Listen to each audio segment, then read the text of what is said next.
ओम श्री गुरुवे नमः।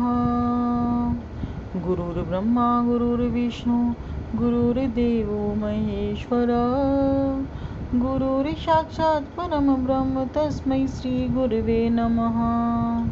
ओम शांति शांति शांति। प्रणाम भगवान स्वामी अखंडानंद सरस्वती जी की पुस्तक आनंद निर्झर से पढ़ रहे हैं भगवान। इसमें टॉपिक को आगे कंटिन्यू करेंगे। अब देखो, यह बात पक्की है कि यह संसार मेरा नहीं है, यह तो ईश्वर का ही है। एक ओर से ईश्वर इस संसार को दिखा रहा है और एक ओर से मैं इस संसार को देख रहा हूँ। अब यदि कदाचित यह संसार न दिखे तो ईश्वर और मुझको अलग अलग करने वाली कौन सी चीज़ है? सीताराम बोलो, कोई चीज़ भी तो नहीं है। यह जो संसार का होना है वही बीच में पर्दा है। एक और ईश्वर है और एक और मैं हूँ, और बीच में यह संसार का पर्दा है। अच्छा, अब थोड़ी देर के लिए इस संसार को बट्टे खाते में डाल दो, जैसे व्यापारी लोग अपनी हिसाब में डालते हैं न। यदि एक पैसे का हिसाब नहीं लगा तो अच्छा भाई, उच्चंत खाते में डाल दो। ईश्वर और मेरे बीच में यह संसार कहाँ से आ गया? यह बेहिसाब से आया है। इसको उच्चंत खाते में डाल दो, इसको एक बार बांध दे दो। वेदांती लोग कहते हैं बांध कर दो। मान लो कि यह संसार नहीं है, जिसको मैं मेरा कहता हूँ, जिसको मैं ईश्वर का कहता हूँ।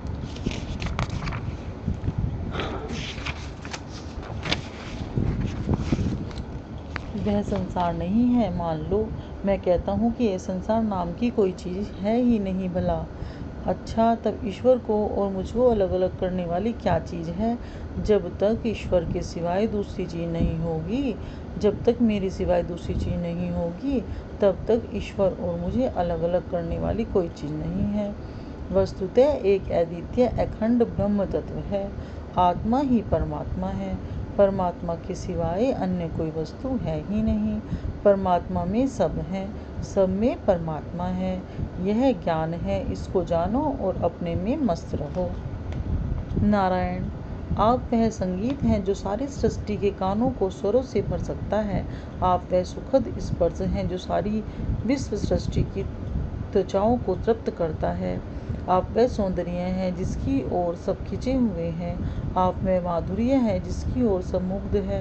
आहा, आप में वह माधुरी है, वह सुंदरता है, वह सौरभ है जो सबको अपनी ओर आकृष्ट किए हुए है। जो कुछ ईश्वर में है वह सब आप में है। यदि इस सृष्टि को ईश्वर की समझो तो जहाँ जाओ वहाँ देखो, क्या कला है, क्या कौशल है, क्या सौंदर्य माधुर्य है। आहा, रस ही रस है, स्वाद ही स्वाद है। यदि संसार को मेरा न समझो तो मुक्ति ही मुक्ति है। यह बांट लो हो। यदि इस संसार मेरा नहीं है तो मुक्ति ही मुक्ति है भला, बंधन है ही नहीं। यदि यह संसार ईश्वर का है तो सुख ही सुख है, अपने प्यारे का है तो सब कुछ प्यारा ही प्यारा है। हाँ, अपने प्यारे का तो जूता भी प्यारा होता है, अपने प्यारे की लगाई हुई चोट भी प्यारी लगती है। हाँ, पहले सुना था, आप भी सुनो। एक दिन श्री राधा और श्री कृष्ण नृत्य कर रहे थे।